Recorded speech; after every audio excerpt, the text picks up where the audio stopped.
médias indépendants, engagés, militants, donc tout sauf neutre, je dirais. On essaie depuis nos débuts d'organiser au moins 1 à 2 fois par année des événements. L'idée étant de sortir de chez nous, finalement, on sort de chez nous pour les manifs et tout, mais de faire des présentations devant des gens pour discuter et échanger, donc pour vivre plus ou moins une expérience collective, une expérience politique, de là le titre de la soirée. Donc, petit mot rapide, derrière, où Philippe est à la console, il y a une boîte.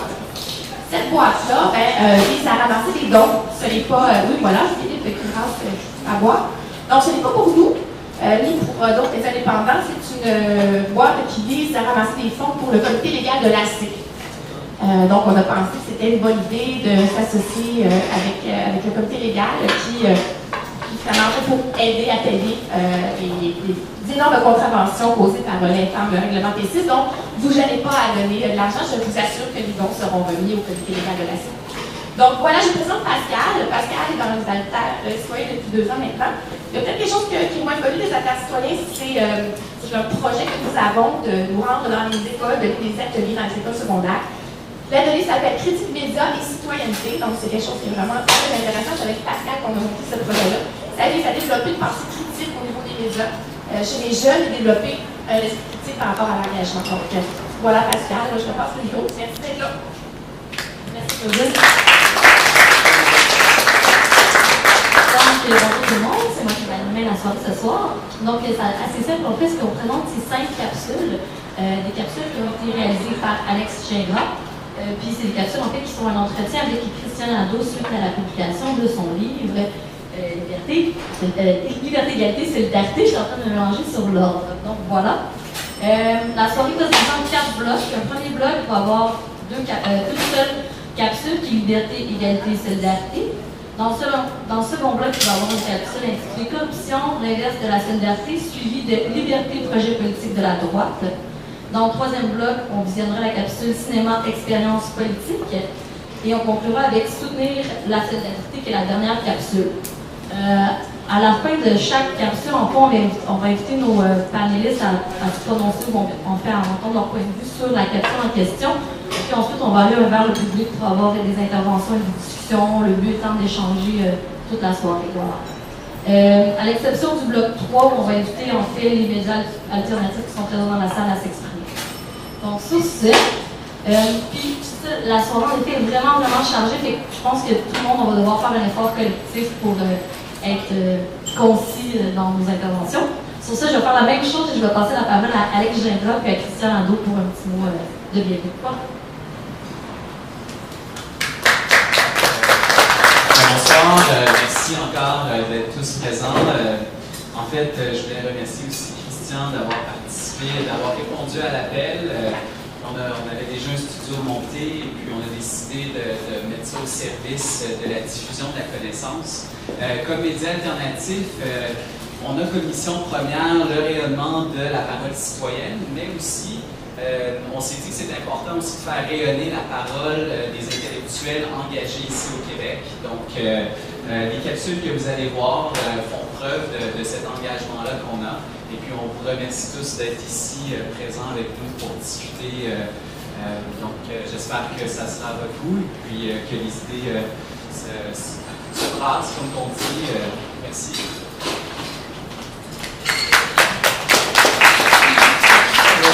Merci aux Alters d'avoir réalisé ce projet. Moi, j'ai connu les Alters lors d'une manif, comme par hasard, en rencontrant donc Claudine sur la rue.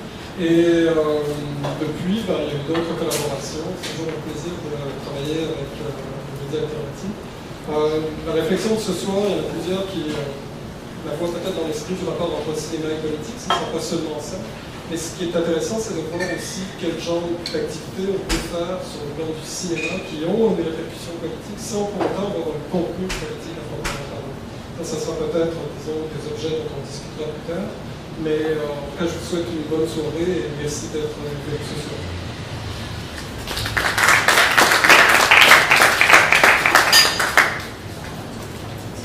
Est-ce que Philippe, tu veux partir?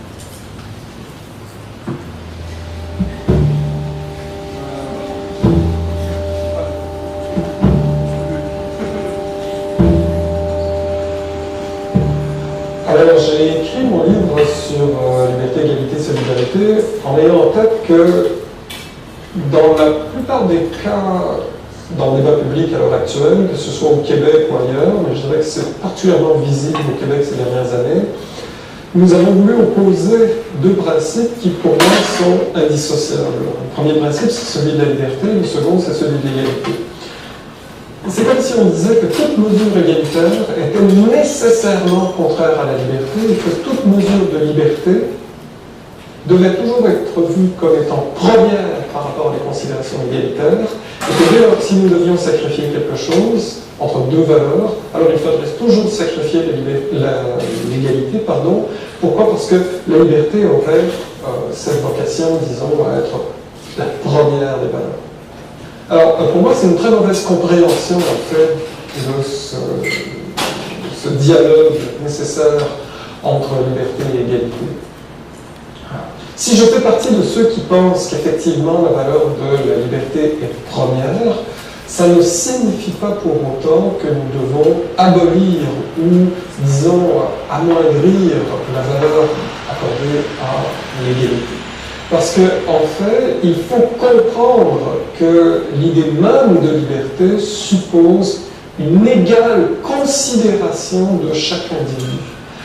Chaque individu demande à être considéré pour lui-même, et non de manière purement instrumentale, et non en fonction de ce qu'il possède déjà ou de ce qu'il pourrait posséder. Et à partir de ce moment-là, lorsque je parle véritablement de liberté, alors ça signifie que j'ai un égal respect pour la liberté de toutes et tous. Dès lors, on ne peut pas opposer liberté et égalité parce que si nous enlevons le principe d'égalité à la liberté, alors nous dépossédons cette dernière de son sens et nous faisons d'elle quelque chose qui relève en fait d'une liberté qui accorderait aux uns la possibilité de nier la liberté des autres. Ce qui me paraît une aberration, enfin ce qui est une aberration. Alors que la question alors se pose, c'est mais comment penser la conciliation de ces deux principes? Eh bien, pour moi, la conciliation de ces deux principes se fait par l'idée de solidarité. L'idée de solidarité, c'est de montrer que liberté et égalité sont les deux facettes d'un même projet, et ce projet, c'est celui d'une coopération équitable au sein de notre société.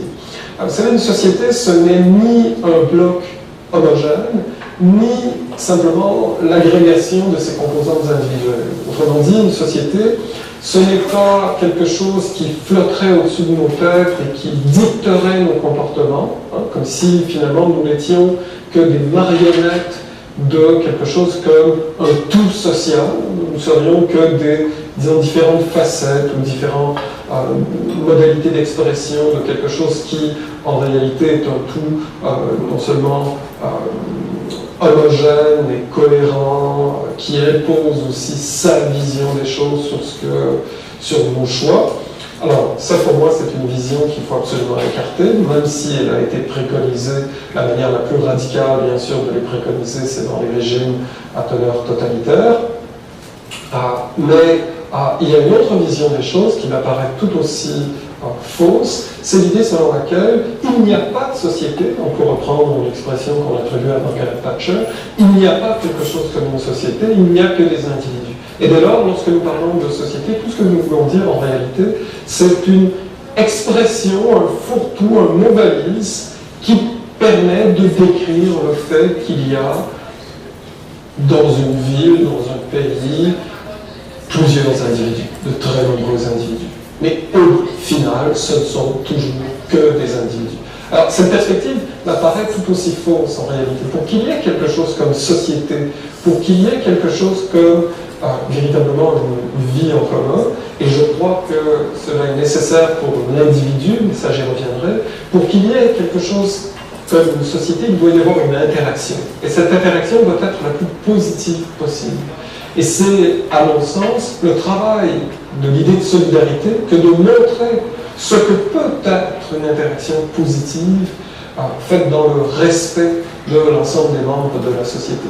Et cela est fait dans le respect des membres de la société, dès lors que nous pensons en fait que le meilleur moyen est véritablement d'être un individu, de se réclamer d'être un individu, c'est-à-dire quelqu'un qui est autonome et responsable par rapport à ses choix, eh bien c'est précisément lorsque nous sommes protégés par l'ensemble d'entre nous. Autrement dit, l'interaction qui existe entre nous, que moi je nomme solidarité, si vous voulez, la manière positive de rendre compte de l'interaction qui existe entre nous, eh bien c'est cela qui nous permet véritablement d'être des individus qui peuvent se développer, qui peuvent affirmer ce qu'ils sont, qui peuvent choisir des options non pas en fonction de déterminismes sociaux, mais parce qu'ils les ont véritablement choisis, qui peuvent avoir des projets de vie qui leur conviennent, qui peuvent vivre de manière véritablement libre.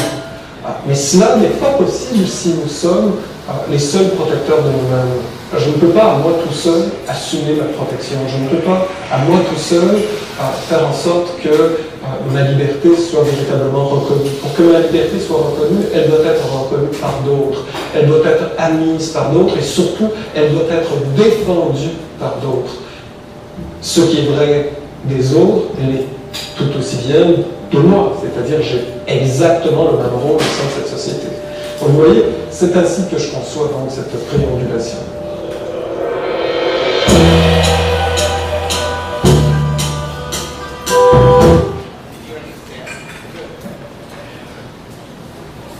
J'aimerais inviter à l'avant nos invités, donc Christian Nadeau, Prashka Manaï, Yannick Marcel, Marco Ancelovici et Lydia Laria-Tempet.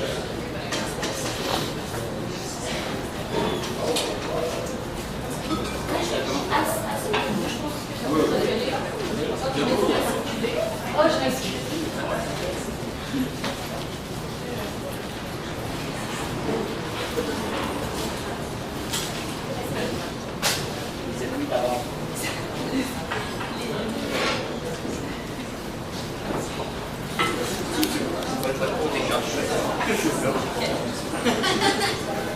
Bonsoir.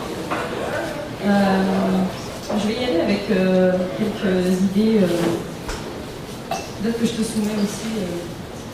D'abord, merci Claudine pour l'invitation, merci à tous pour l'organisation de cet événement.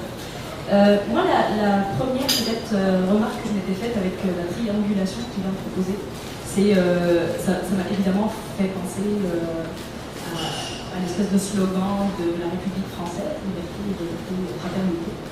Puis j'ai trouvé ça vraiment intéressant de remplacer entre guillemets la fraternité par la solidarité. Parce qu'il me semble justement que construire une société se fait à travers justement la citoyenneté se construit dans la solidarité et non pas dans la fraternité qui, elle, fait appel plus à des considérations plutôt émotives, je dirais, ou d'amour, ou je ne sais pas. Donc peut-être, toi, qu'est-ce que ça t'a... Comment tu déconstruis un peu toute cette question de communauté dans la société? Ça, c'était un peu une question. Donc, je vais être plus long, évidemment. Je suis plus court après. Il y a un truc, premièrement, j'ai lu le livre de Christian 27 fois, je pense. C'est pas manuscrit d'abord. Il y a 25 ans de cela, j'entamais des études en économie et je me suis longuement demandé, en fait, pendant plusieurs années, je me suis demandé pourquoi j'avais fait ce choix saugrenu d'étudier une discipline aussi ennuyeuse, d'autant que j'avais hésité entre ça et la biologie et le conservatoire de théâtre, qui sont quand même, dans les deux derniers cas, des choses, des activités un peu plus intéressantes, a priori, que s'occuper du taux de chômage ou de statistiques du commerce international. Et donc, c'était un choix intuitif de ma part, et j'ai découvert, plusieurs années après, pourquoi j'avais fait ce choix. Et j'ai découvert en voyageant. Parce que l'une des choses que je préfère en voyageant, c'est de me lever très tôt le matin et d'observer la ville qui se réveille. Je suis fasciné, et ça demeure, c'est encore le cas aujourd'hui, de voir l'ensemble de la vie urbaine, sociale, qui naît littéralement devant nos yeux, très concrètement. C'est les ouvriers, c'est les travailleurs, travailleuses qui s'en vont par les transports en commun, en voiture, à vélo, etc., qui à l'usine, qui dans un bureau de comptable, etc. C'est le facteur qui distribue le courrier, lequel facteur recevra un salaire, bien sûr, pour son travail, qui qui ira dépenser à l'épicerie, pour s'acheter des vêtements, ainsi de suite, pour payer les frais scolarités beaucoup trop élevés, bien sûr, pour ses enfants. Et donc, voyez-vous où est-ce que je veux m'en venir, ce qui m'a fasciné très tôt et qui était à la base de mon intuition, c'est la multiplicité de ces interactions entre nous tous dans la vie économique et dans la vie matérielle en général. Or, vous le savez, il y a une obsession chez les économistes, c'est quand cette machine-là arrête, quand elle s'enraye, quand on a une crise économique, où ces interactions, ou certaines de ces interactions, cessent de fonctionner. Et dans le livre de Christian, et en filigrane en fait dans ce propos, et dans quelques mots qu'il a prononcés plus précisément, il y a cette notion à la fois très simple et très forte d'interdépendance nécessaire. Nous devons, pour atteindre l'égalité et la liberté individuelle, être interdépendants. Ça peut paraître a priori contradictoire. Si je dépends des autres, j'ai une forme de liberté qui devrait être atténuée en quelque sorte. Alors c'est exactement le contraire. Et c'est exactement le contraire, particulièrement, entre autres en fait, dans la vie économique et dans la vie matérielle, pour pouvoir avoir une vie, mener une vie bonne, libre de toute contrainte, ou du moins possible de contraintes d'ordre, par exemple, monétaire, financier, ainsi de suite. Nous devons compter sur les autres, sur les interactions que nous entretenons avec les autres, et ne serait-ce que pour vivre matériellement, nous avons besoin des autres. La vie en autarcie complète est à peu près impossible. Et donc, dans le propos de Christian, je pense que cette notion à laquelle on devrait réfléchir, qui est probablement un des meilleurs arguments contre la droite néolibérale, telle qu'on la vulgarise, disons, dans certains journaux auxquels je collabore, que c'est justement cette interdépendance qui est à la base de la liberté.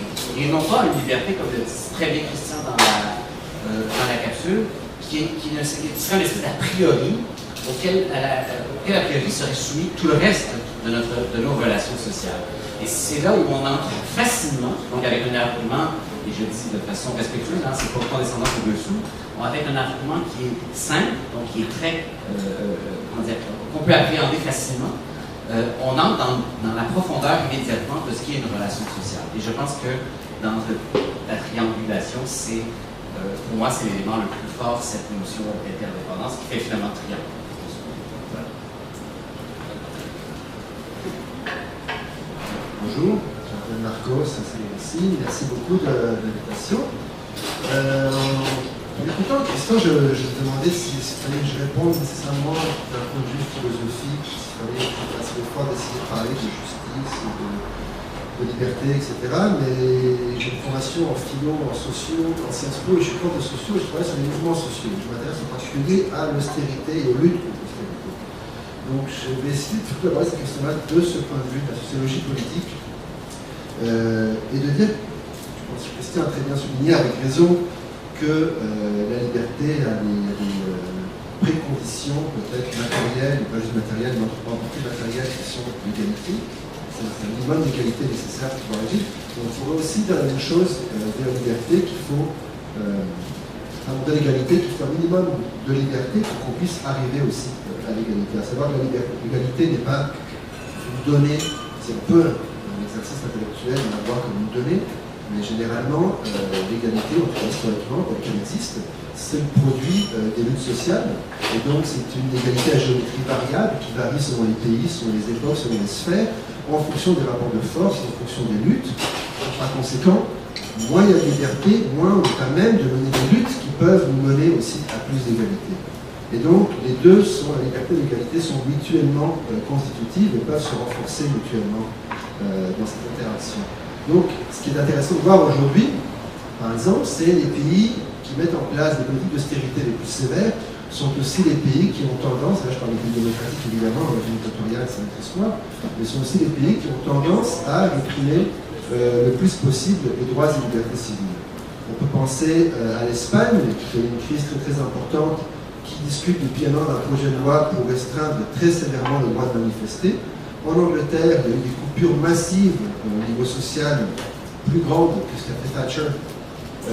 Il y a eu aussi une limitation du droit de manifester, et la police anglaise est en train de s'équiper de canons à eau, et explicitement, selon les dires de la police, pour empêcher les gens de se mobiliser contre les politiques d'austérité. Donc il y a plein de liens qu'on peut faire comme ça. Évidemment, aussi, on pense à l'école étudiante de l'Église ici au Québec, où on a mis en place une loi spéciale qui a été abrogée par la suite, mais il reste encore le règlement municipal P6, qui joue un peu le même rôle. Pour remettre en question les acquis sociaux, pour remettre en question les mesures qui ont permis plus d'égalité, on a besoin aussi de restreindre les libertés pour justement que les gens ne puissent pas défendre les gains qu'ils ont eus de par les luttes du passé. Donc je dirais que nous allons voir les deux comme étant mutuellement consécutives, et en luttant, on élargit les espaces de liberté et aussi on contribue à améliorer les conditions qui peuvent amener plus d'égalité. Donc il y a vraiment un rapport mutuellement constitutif à ce niveau. Donc la solidarité dont parlait Christian, d'un point de vue philosophique, je dirais qu'on peut en faire expérience par les politiques fiscales, par exemple avec une fiscalité progressive, donc les impôts en gros plus d'impôts, plus de taxes, paient plus de taxes. Mais on la vit aussi, peut-être avant tout, par la lutte. C'est-à-dire pas simplement en payant des impôts, qui est important évidemment, mais aussi en étant présent quand les autres sont sur nous, en prenant le temps de s'engager, en prenant le temps de penser à autre chose que simplement de fondre la tête comme le faisait la police et les pompiers à l'hiver de volontaires de Québec.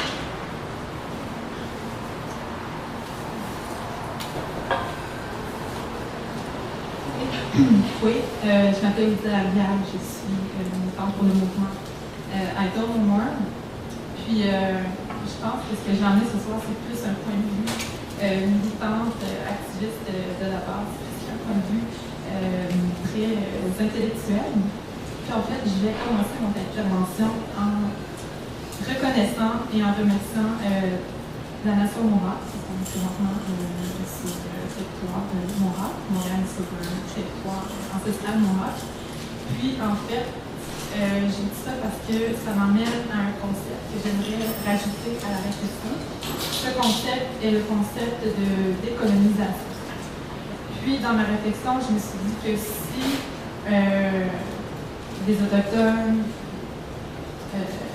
veulent atteindre un jour la liberté, l'indépendance politique, comment est-ce que ça peut se faire dans un héritage de dépossession, de dépendance, puis de colonialisme, dans lequel il y a des relations qui sont toujours illégales, inégalitaires, mais qu'il y a des rapports de force, donc vraiment toute une autre réflexion à faire. Donc, le concept de solidarité pour moi, pour atteindre la liberté et l'égalité, donc j'ajouterais les termes de décolonisant, non, le terme de réconciliation, puis le terme décolonisant nos relations. Merci, bonsoir tout le monde. Je suis Alexandre Leduc, je suis un conseiller syndical à l'Alliance de la fonction publique, qui est un syndicat affilié à la FTQ, et je suis impliqué dans Québec solidaire, qui est un parti politique progressiste. J'ai noté trois choses par rapport à la capsule. Premièrement, la partie liberté, l'égalité qu'on met parfois en opposition l'un par rapport à l'autre, du moins qu'on tente de hiérarchiser. Je trouve ça intéressant parce qu'au sortir, je pense, de la Deuxième Guerre mondiale, on a adopté deux grands pactes internationaux, un sur les droits humains et un autre sur les droits socio-économiques et culturels. Alors, on les a séparés même, en place d'en faire un seul et grand pacte. Il y avait eu une espèce de dispute entre les pays du bloc soviétique, du bloc communiste, et les pays de l'Ouest, à savoir, on voulait les séparer, on voulait que ça soit dans un seul et même pacte des droits. Alors, ça s'est institutionnalisé, cette séparation-là, au niveau du droit international. Et souvent, on entend donc la droite, la Radio X, etc., se réclamer de la liberté, prendre une espèce de monopole sur ce mot-là. La gauche, on a peut-être réussi à avoir un certain monopole sur la notion de progrès. Hein. Quand on parle d'un progressiste ou d'une progressiste, on parle de quelqu'un de gauche, au grand dam de certains droitistes. On a un peu perdu donc le sens du mot progrès. Mais liberté, force est de constater qu'on a un peu de la misère à gauche à garder la mainmise sur ce mot-là. Mais la liberté, au sens qu'on entend à la Radio X et à droite, c'est la liberté de faire ce qu'on veut, peu importe le contexte. C'est la liberté du plus fort, finalement. C'est la loi de la jungle. Puis en ce sens-là, il me semble évident que ce n'est pas la liberté de la loi de la jungle, c'est la loi du plus fort. Et ça n'amène surtout pas plus d'égalité. Autre point, j'étais touché par la portion sur les interactions entre les personnes qui sont à la base de la solidarité, le fait que notre liberté doit être reconnue par d'autres. Je trouvais ça intéressant.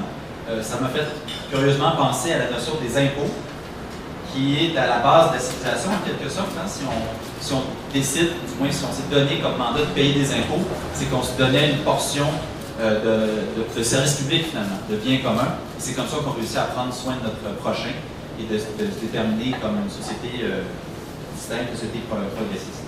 Et finalement, liberté défendue par d'autres. Si je trouve la chose la plus difficile à faire quand on est un militant, c'est la convergence des luttes.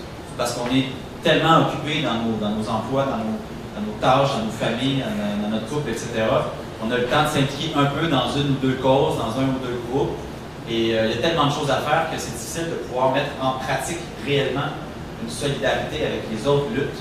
Il y a des lieux qui existent, il y a le fameux Forum social des peuples qui a lieu à la fin de l'été à Ottawa. Il y a des convergences régionales. Il y a des partis politiques en quelque part qui essaient aussi de devenir une espèce de lutte, convergence des luttes, mais je trouve ça vraiment difficile d'être capable d'aller réseauter plusieurs personnes de différents milieux qui ne se connaissent pas nécessairement, qui ne se croisent pas souvent, d'être capable de les faire bouger dans un même sens. Je pense que la dernière grande convergence des luttes qu'on a vues au Québec, c'était la grève étudiante de 2012, qui à partir de, je ne sais pas moi, mai, avril-mai, s'est élargie avec les casseroles. Là, on a vu vraiment un mouvement citoyen, qui était un mouvement social est devenu un mouvement citoyen. Et là, on a vécu vraiment une certaine convergence de l'ensemble des mouvements sociaux. Et on a eu un gain à ce moment-là. Et j'ai bien hâte d'en voir une prochaine convergence aussi forte que celle de 2012. Voilà, merci. Je pense qu'on va tout de suite donner la parole au public après. Ouais, d'accord. Alors je vais être très bref, je ne peux pas répondre à tout le monde, sinon pas. Peut-être un simple mot qui va être en leitmotiv toute la soirée, c'est nos cultures. Ce dont on parle, en fait, ça peut paraître très loin, mais c'est véritablement de culture. Par culture, la plupart du temps, on entend quelque chose comme soit le divertissement, soit aller au cinéma, soit le théâtre, quelque chose qui est indépendant donc de la vie politique ou de nos activités militaires, par exemple.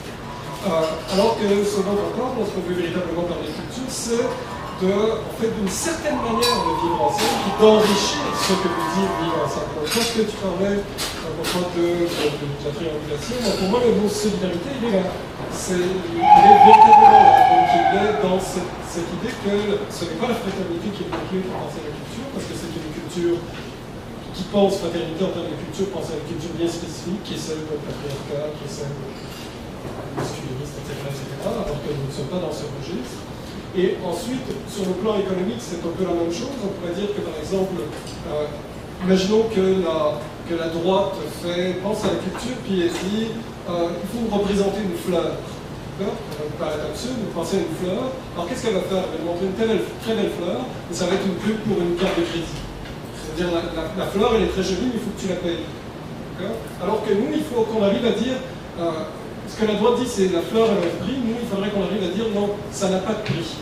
Ce qui fait la force de la culture sur la gauche, c'est de dire attention, une fleur n'a pas de prix. Et elle ne doit pas avoir de prix. Peut-être que je vous parle trop en image, j'espère que j'arrive à comprendre, mais je crois que c'est ça, c'est le fait qu'on travaille ensemble, fait en sorte qu'on cesse de dire que cette fleur, tu ne l'auras que si et seulement si tu as une carte de crédit pour l'avoir. Donc, maintenant, pour ce qui est du travail que font les militants pour conserver les droits par exemple, les manifestations, par exemple, par différents types de militantisme, que ce soit sur le plan politique, que ce soit sur le plan, disons, d'autres types de revendications politiques. Là aussi, il y a une culture qui s'installe. Et graduellement, on voit qu'il y a même des codes, il y a même des manières de faire, ce qui va parfois scléroser aussi certaines organisations politiques, comme par exemple les partis politiques. Et dernier point, je trouve très important de dire ce que tu as dit. Et puis moi, ça a toujours été une question que je me suis posée, c'est que là, je vais donner simplement un exemple, je ne vais pas qu'on s'arrête sur l'exemple, c'est comment saluer la présence autochtone sans nécessairement, par exemple, de la part de quelqu'un comme moi, si j'arrivais et je disais je voudrais remercier la communauté morale de m'accueillir sur son territoire, j'aimerais bien que quelqu'un dans la salle se dise je ne leur ai jamais demandé, puis qui te dit, est-ce qu'il y en a un qui va venir dire tu me remercies de quoi, je n'ai rien à faire. Donc c'est très différent. C'est très différent. Donc pour moi, ça c'est un élément très important, puis je conclue là-dessus, j'ai déjà été trop long, il me semble que la meilleure de rendre compte précisément de notre relation aux communautés autochtones, c'est précisément d'être dans une espèce de reconnaissance de ce que nous devons, mais aussi de reconnaissance de ce que nous vous devons encore.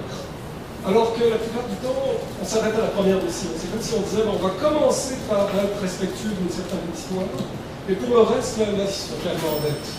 Alors que c'est sans cesse, et encore une fois, sans cesse, vous apportez dans votre culture quelque chose qui correspond à cette culture politique. Voilà. Merci beaucoup à vous tous. On a eu peut-être le temps pour 2-3 interventions du public. Je ne sais pas s'il y a des gens qui feraient quelque chose à... En arrière, oui? Non?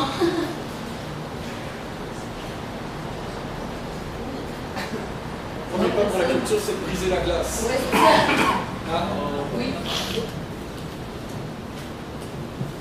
Je suis d'accord avec la notion de la culture et c'est quelque chose que je trouve très très fort chez les autochtones, chez les peuples autochtones, c'est qu'ils ne pensent pas en termes individuels, ou pas en termes de la tribu, le clan. Donc, sur le plan de la culture, toute cette famille, c'est la solidarité dans le fond. C'est une culture que nous perdons de plus en plus parce qu'on est dans une culture très individualiste. Et je le remarque de façon étonnante. Là, je marche sur la rue, il y a 4-5 jeunes, je ne veux pas être quelqu'un qui est d'un certain âge, qui regarde les jeunes de notre façon, parce que moi, j'ai des jeunes que j'ai élevés aussi comme ça, à être forts, à être sur eux-mêmes, la fille au centre de l'action, etc. Mais je me trouve devant un groupe de jeunes et on ne pense pas que je dois passer. Il y a vraiment, c'est comme si on n'est pas conscient des autres. Peut-être qu'on pourrait essayer de le faire à Capella, parce qu'il faut être un peu loin. Moi, je me demande, merci pour le flash, égalité, liberté. Je n'avais pas fait l'équation avant, mais là, j'ai rentré. C'est quoi la plus grande menace pour ce trio-là? Est-ce que ce sont les politiques qui veulent nous atomiser, nous séparer, ou est-ce que c'est la propagande qui veut nous atomiser? D'abord, rapidement, je réponds par le même culture. Il y a une vraie culture de la droite. Quand je parle de la fleur qui correspond à une carte de crédit, ça peut vous apparaître trivial, mais je suis capable de vous donner beaucoup plus d'exemples d'une culture de la droite et d'une culture de la gauche. Et beaucoup d'exemples beaucoup plus subtils d'une culture de la droite qu'une culture de la gauche, où très souvent les exemples qui vont nous venir, ça va être un certain type de cinéma engagé, ou par exemple ce que font les acteurs, etc. Alors que leur culture est beaucoup plus insidieuse. Beaucoup plus insidieuse, puis et là, cet effet de désolidarisation. Dès qu'il y a des liens de solidarité, le but, c'est graduellement, c'est de défaire ça.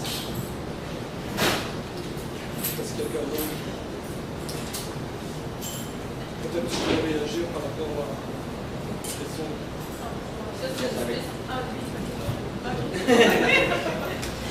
En fait,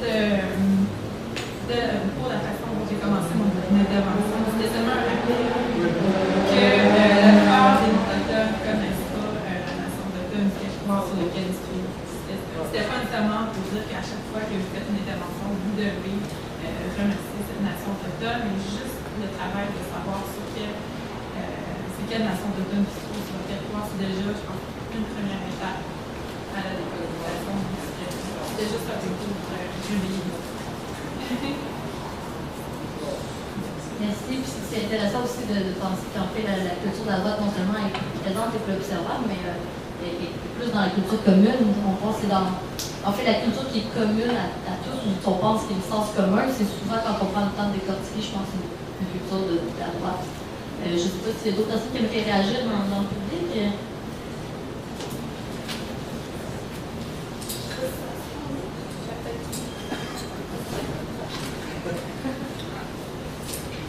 Je trouve ça intéressant de faire le lien avec la culture, puis j'ai juste avoir un flash. Quand on dit qu'on a plus d'images culturelles à droite, on parle toujours de l'évolution des espèces, que je trouve dans la science. comme étant une compétition. Mais les chercheurs ont découvert que la vie avait été possible grâce à la solidarité aussi. Par exemple, les recherches sur les champignons ont démontré que c'est en coopération, en solidarité, que certaines formes de vie avaient pu se développer. Mais personne n'en parle. Je viens juste de penser au parallèle, c'est-à-dire que vous dites qu'il y a beaucoup plus d'exemples de culture de la droite que de la gauche. Ça se reflète même dans le partage des recherches scientifiques et de la compréhension du monde d'un point de vue scientifique. Je pense que les liens sont partout. C'est vraiment intéressant d'avoir fait le lien avec la culture. Oui, aussi, juste pour ajouter quelque chose sur la culture, c'est intéressant de voir aussi comment plusieurs chercheurs post-structuralistes comme Michel Foucault, Deleuze mentionnent que la culture, c'est un point important de résistance aussi. C'est par là aussi qu'on peut internaliser le pouvoir, ce qu'on essaie de faire souvent avec les médias de masse.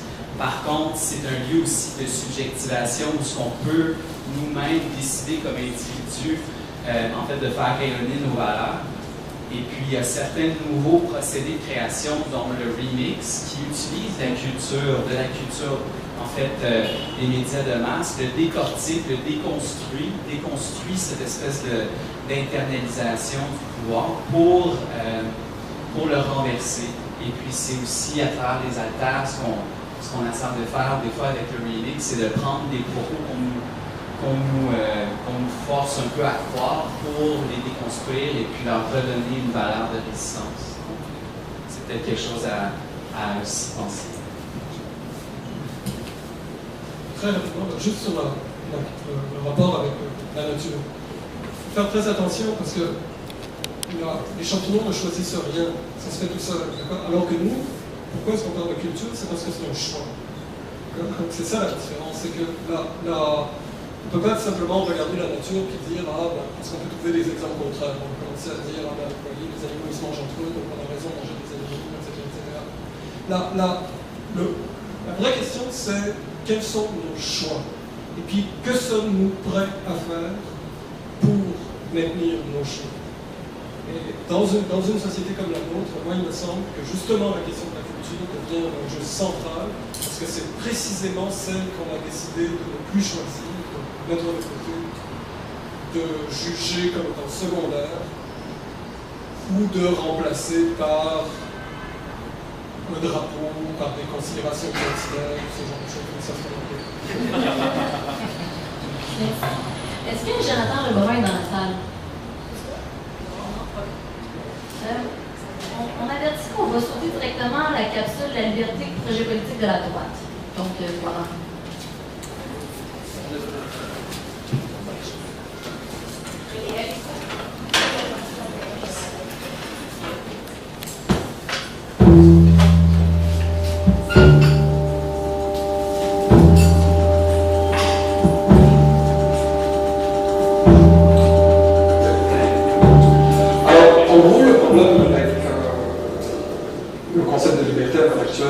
C'est qu'il a été complètement récupéré par une droite, disons, néolibérale. En gros, ce que cette droite néolibérale nous dit, c'est que si nous voulons véritablement la liberté, si nous sommes sérieux par rapport au principe de liberté, alors il ne doit y avoir aucune entrave à celle-ci. Et si, au nom de la liberté, nous voulons émettre, par exemple, nous voulons soumettre à la société un projet de justice sociale, et que nous lui disons par exemple que cette justice sociale, eh bien, elle demande un effort fiscal, elle demande de nouveaux impôts, elle demande un meilleur partage, une meilleure distribution des richesses, alors, du point de vue de la droite néolibérale, nous sommes en train de remettre en cause les droits et libertés fondamentaux, parce que pour eux, un droit, une liberté se vérifie d'abord et avant tout en espèces sonnantes et trébuchantes à l'intérieur de portefeuilles en particulier, non pas de quelque chose qui serait le bien commun. Tant et si bien que pour eux, liberté signifie d'abord et avant tout absence d'intervention de l'État. Alors ce qui est assez particulier, c'est qu'en général, ils sont massivement en faveur d'interférences très très très fortes de l'État pour faciliter au contraire les grandes entreprises, le marché, de sorte que il y a une forme de contradiction, c'est-à-dire ils refusent la justice sociale parce que c'est contraire à la liberté, mais ils sont en faveur d'intervention massive de l'État dès lors que celui-ci permet aux plus riches de gagner encore plus d'argent. Mais ce qui est fascinant, c'est ce qu'on voit, c'est que le concept de liberté, lui, a été monopolisé par cette droite et la gauche l'a complètement abandonné.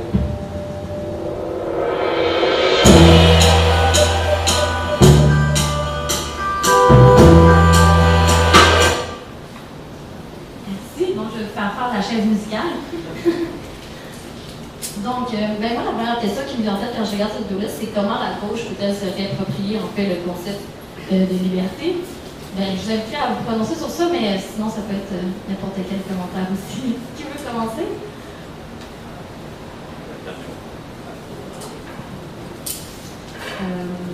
En fait, je pense que, évidemment, tout ça est toutes les capsules sont évidemment interdépendantes les unes aux autres. Puis, j'ai évidemment pas de réponse de comment la gauche pourrait faire, mais je pense que l'idée de ne jamais dissocier ces deux éléments, en fait, et ces trois éléments, donc la liberté, l'égalité et la solidarité, puis dans le fond de reprendre un peu le concept d'intersectionnalité, ou en tout cas dans le fond de montrer qu'aucun n'est prépondérant par rapport à l'autre, et que la seule condition d'une société de progrès, d'une société équitable, c'est bien de justement toujours prendre en considération ces trois éléments-là.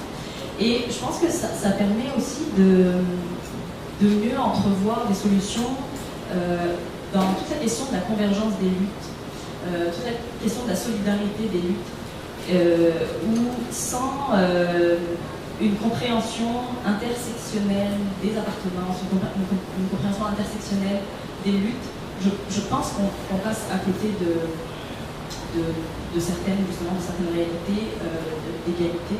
J'ai évidemment pas de réponse de comment la gauche devrait faire, mais je pense que si on adopte une vision un peu plus intersectionnelle, mais qui considère qu'il n'y en a pas un qui est moins prépondérant que l'autre.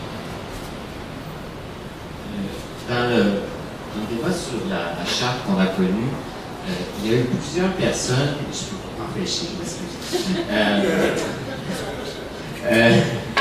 il y a plusieurs personnes à droite qui s'identifient eux-mêmes des libéraux au sens classique du terme, etc. Donc à droite, qui ont été étonnés de voir des gens de gauche, comme par exemple, défendre les mêmes arguments de liberté individuelle que je pense qu'ils ont été beaucoup plus étonnés que l'inverse. Et pour moi, si on veut se réapproprier, si la gauche veut se réapproprier cet élément fondamental de la liberté individuelle, comme Christian l'explique très bien, il doit reposer sur les deux autres éléments et notamment sur l'égalité.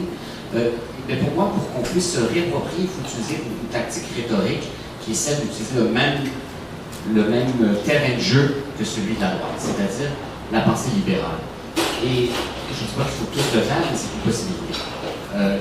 Pour ma part, je retourne souvent à l'icône de la droite économique, c'est-à-dire à Adam Smith, qui défendait, qu'on pense qu'il s'opposait à l'État pour des raisons, parce que l'État était bureaucratique, machin, dur, alors qu'il s'opposait à l'État parce que pour lui, l'État, qu'il connaissait au 18e siècle, défendait le pouvoir démesuré, à la fois politique et économique, de certains groupes et de certains individus.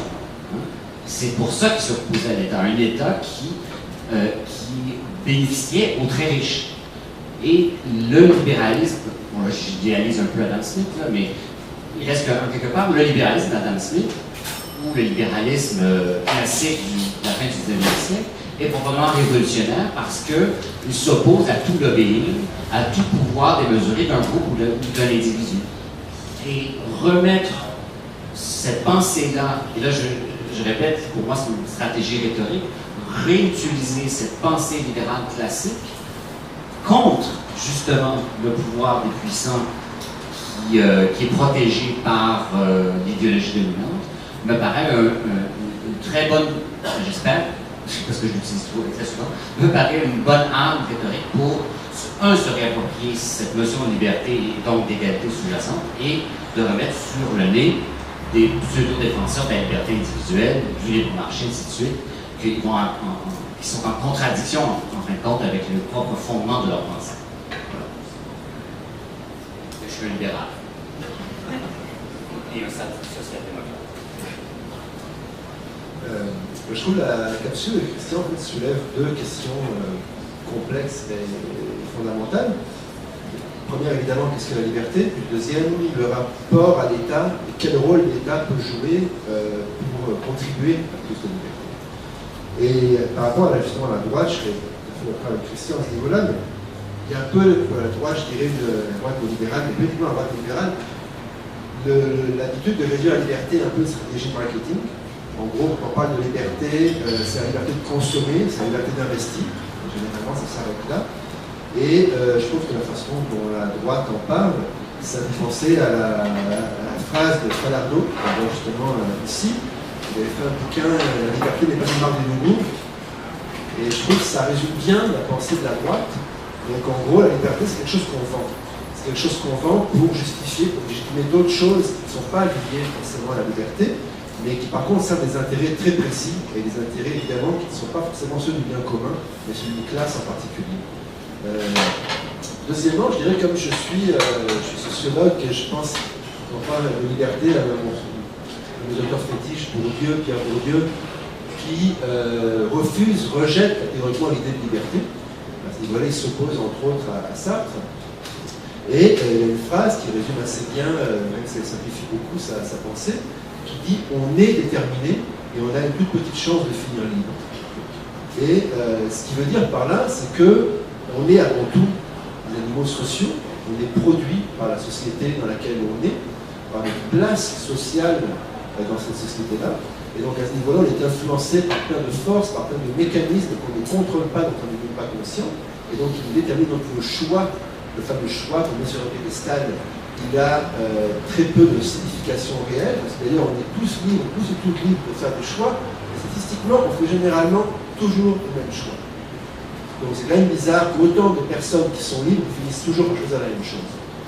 Et qu'il y ait des variations qui sont très nettement corrélées avec des indicateurs de classe, de genre, ethnique, etc. Donc comment il se fait que si on est libre, on fait souvent les mêmes choix que les gens qui sont comme nous, statistiquement parlant.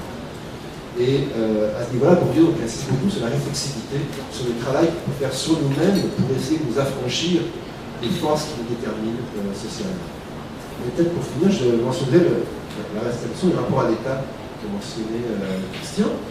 Et en parlant d'un auteur, pour le qualifier de gauche, mais il échappe un peu à une dichotomie facile, c'est Karl Polanyi, qui a écrit un bouquin très influent juste après la Seconde Guerre mondiale qui s'appelle La Grande Transformation, qui expliquait l'origine du fascisme. Et Polanyi explique l'origine du fascisme en fait dans la libéralisation économique au XIXe siècle.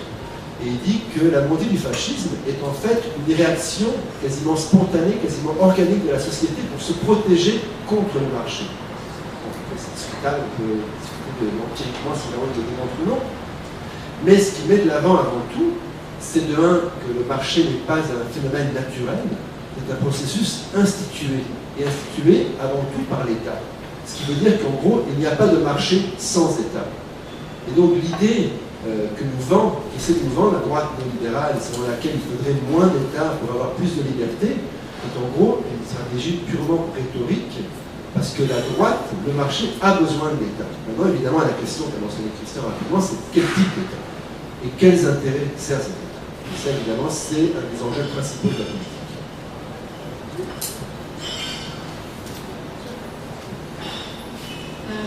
C'est sûr qu'un monde où est-ce qu'il y a de l'exploitation des peuples autochtones par usage de force, c'est aucunement représentatif de la vision que les peuples autochtones ont de la liberté. Les sociétés autochtones, avant la colonisation, les sociétés autochtones ont été chamboulées par la colonisation. Puis, en fait, mon intervention, ça serait une invitation à connaître comment étaient ces sociétés autochtones qui avaient une vision collectiviste, communautaire, féministe, égalitaire, parce que tous les membres d'une communauté avaient quand même un pouvoir de décisions importantes dans la position politique, économique dans la communauté, même les enfants avaient donc, un pouvoir dans la communauté. Donc le concept de liberté, c'est pas nécessairement relié à la vision individualiste, égocentrée, néolibérale. Donc vraiment mon intervention, c'est une invitation à reconnaître comment étaient les sociétés autochtones avant la colonisation. Je pense que les gens pourraient en apprendre énormément. Et de voir ça aussi vraiment à part entière. Par exemple, bon, je m'évoque peut-être un peu du sujet, mais c'est vraiment juste un exemple. Le féminisme autochtone est souvent considéré comme une sous-branche du féminisme dominant, quand il devrait en fait être reconnu comme étant un féminisme à part entière. Donc, mon intervention, c'est vraiment une invitation. Comment la gauche peut se réapproprier le mot liberté, c'est un très grand défi. On peut peut-être commencer par offrir le livre de Christian à Noël à sa famille et à ses amis à leur anniversaire respectif. C'est un premier pas. Je pense qu'on doit aussi tenter d'utiliser le mot liberté quand nous, on en parle, sans toujours lui donner un adjectif, liberté collective, liberté individuelle, juste dire liberté pour démontrer qu'on ne veut pas que ça soit dissocié l'un de l'autre, que la liberté individuelle ne va pas sans la liberté collective. On a fait un petit choix éditorial, vous vous rappelez peut-être la campagne électorale qu'il y a eu il y a quelques mois. À Québec solidaire, on avait différentes pancartes avec des thèmes. Et alors que d'habitude, quand on parle de l'indépendance du Québec, on utilise le mot souveraineté ou indépendance, bien nous, on a choisi le mot libre. On parlait d'un Québec vert, il y a un Québec juste et un Québec libre. Alors, on avait fait ce choix-là, qui est assez particulier, qui a été critiqué un peu dans nos rangs, parce qu'il y en a qui disaient que c'était pas clair de quoi on parlait, ou qu'il y a des gens qui ne saisiraient pas exactement quelle était la posture de notre formation politique en lien avec ce sujet-là, vu qu'on n'utilisait pas les termes traditionnels tels que indépendance ou surtout souveraineté. Mais moi, j'ai trouvé ça amusant, original d'utiliser le mot liberté parce que ça nous permettait d'ouvrir sur d'autres possibles, ça nous permettait de faire le pont justement avec la justice et avec l'écologie. Et en ce sens-là, ça le fait utile. Sur la capsule comme telle, moi je suis toujours un peu mystifié comment on met dans le même paquet plusieurs droites. On connaît bien entre nous les différentes nuances entre les gauches, on en a vu quelques-unes ici devant nous, mais c'est comme si on n'était pas capable de voir la même chose du côté de la droite. La droite ne s'entend pas entre elles. Hein. Éric Duhaime puis François Legault se détestent, puis ils ne s'aiment pas, puis la Radio X ne supporte pas nécessairement la CAQ et vice-versa. Et j'ai l'impression que des fois on caricaturise la droite comme étant tous de la même tendance du style d'Éric Duhaime. Alors que la droite, probablement la plus dangereuse en fait, c'est celle de François Legault, parce qu'elle est aux portes du pouvoir, puis elle est beaucoup plus influente qu'un Éric Duhaime qui gueule à longueur de journée dans une radio que personne n'écoute, en tout cas ici à Montréal. Puis justement, c'est la droite la plus dangereuse, celle de la CAQ, celle du Conseil du patronat, etc.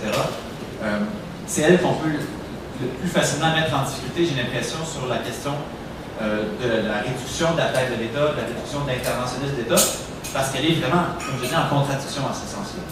Les grandes entreprises qui sont fortes aujourd'hui et qui réclament une réduction de la taille de l'État, qui réclament l'austérité, elles ont bénéficié au tournant des années 60, 70 et même 80 en quelque sorte, de l'État pour démarrer, solidifier leurs entreprises et faire d'elles des fleurons du Québec Inc. aujourd'hui. Sans l'État-providence, sans la Révolution tranquille, il n'y aurait pas le Québec Inc. qu'on connaît aujourd'hui. Ils ont bénéficié de la structure de l'État, des grandes universités qu'on a ouvertes, etc., et des frais de scolarité qu'on a gardés à un certain niveau aussi, dans une certaine mesure. Alors, ça, c'est assez facile, en quelque sorte, de pointer cette contradiction-là et de leur dire, vous avez tort de réclamer l'austérité et de vous dire que l'État, il faut que ça se réduise à la plus simple expression parce que vous en avez été des bénéficiaires. Vous êtes en complète contradiction en ce sens-là. Et finalement, même aujourd'hui, au-delà de cette critique historique-là, de cette critique qu'on peut les accuser de trafiquer l'histoire en quelque sorte, mais même aujourd'hui, il y a beaucoup d'entreprises qui réclament, encore une fois, une réduction de l'interventionnisme étatique, mais qui bénéficient de subventions de l'État. Hein? Dans plusieurs secteurs, l'État subventionne largement, même maintient artificiellement en vie des entreprises, finance finalement des salaires d'emploi qui ne sont pas nécessairement tout à fait rentables si on était vraiment dans la loi du marché pur et simple. Alors, encore une fois, il y a une contradiction qu'on peut être en mesure de pointer à gauche si on a les bons porte-voix, les bonnes chroniques dans les bons journaux, par exemple. Juste pour ajouter quelque chose, là, je vais encore parler de culture. La question de la droite, pourtant c'est vrai que c'est difficile il y a plusieurs gauches, il y a plusieurs droites, mais bon, moi j'ai essayé de définir le projet de la gauche comme le projet de solidarité. Inversement, on pourrait définir le projet de la droite sur le plan de la culture comme le projet du droit du plus fort. Et là, je crois vraiment qu'on a une manière de penser qui permet à la fois de penser la droite conservatrice, par exemple, qui va penser le droit du plus fort, c'est le droit de l'autorité familiale, par exemple le père, ce genre de choses, le poids des ancêtres, le poids de la majorité. Par exemple, cette année, on a entendu énormément les droits de la majorité, ce qui pourrait être vraiment effrayant. Ou encore, pour reprendre ce que disait Diane, c'est quand on va déterminer qu'un certain type de féminisme est subalterne et qu'il doit se comporter comme tel. Donc on va dire par exemple au féminisme autochtone, vous n'êtes qu'une branche du féminisme, donc vous devez vous plier aux impératifs d'un combat pour la femme qui est plus élevé. Donc c'est comme si on disait tu veux être libre, mais il faut que tu sois libre d'une certaine manière. Il faut que tu sois libre en fonction de certains paramètres qui sont ceux que nous avons décidés. Et pourquoi pouvons-nous décider? Parce que nous sommes les plus forts. Parce que nous sommes les plus nombreux. Et c'est ça qui, graduellement, est visible aussi à gauche. Quand, par exemple, la gauche pense en termes de rapport de force et cesse de penser la question de la légitimité derrière le rapport de force, alors ce qu'elle dit essentiellement, c'est le droit du plus fort. Et donc, elle finit par être en accord avec la droite, parce que la droite est sur son terrain, parce que la droite ne parle jamais en termes de légitimité, elle parle essentiellement en termes de respect du droit du plus fort, et ce respect se traduit essentiellement, non seulement dans les termes des conditions socio-économiques, mais aussi sur le plan du conservatisme, par exemple dans l'autorité. Par exemple, pour reprendre le Québec libre, la grande figure, c'est De Gaulle. Il faut une figure tutélaire historique, etc. Il faut quelqu'un qui donne une autorité, alors que normalement, je dis bien normalement, à gauche, l'autorité est horizontale, elle n'est pas verticale. Et c'est précisément ce que nous avons du mal à réintégrer dans notre discussion. Moi, j'aime beaucoup l'exemple de Lydia parce que ça m'apparaît extrêement clair dans la manière dont, par exemple, au moment de la charte, on a dit qu'il y avait division du féminisme.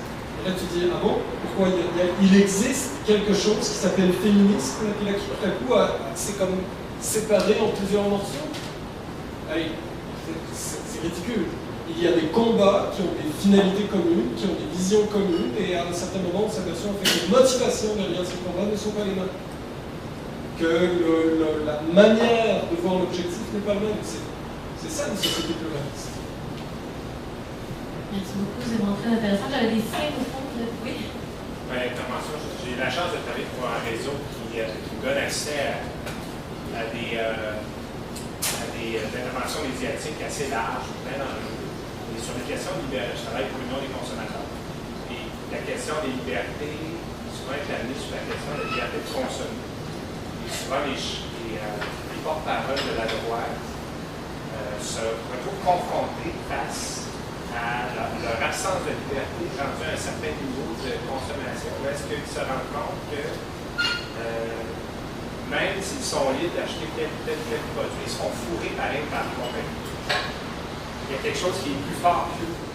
Et lors des interventions qu'on réussit à faire, justement, c'est de leur mentionner l'intervention de l'État. Et ça, ils acceptent. Ils réussissent à accepter parce qu'ils se font avoir individuellement. L'intervention de l'État permettrait justement un meilleur contrôle des pratiques abusives des entreprises, petites ou grandes, tout simplement. Et ça, les plus extrêmes de la droite délictuelle, ou même les gens qui sont plus modérés, acceptent ce principe-là lorsqu'ils sont interpellés dans leur façon de consommer et dans leur droit de consommateur. Ça, c'est assez fascinant à quel point, lorsqu'on touche leur portefeuille, c'est plate, hein, c'est un peu incroyable qu'on en soit rendu là, mais ces champs de la droite-là réussissent à accepter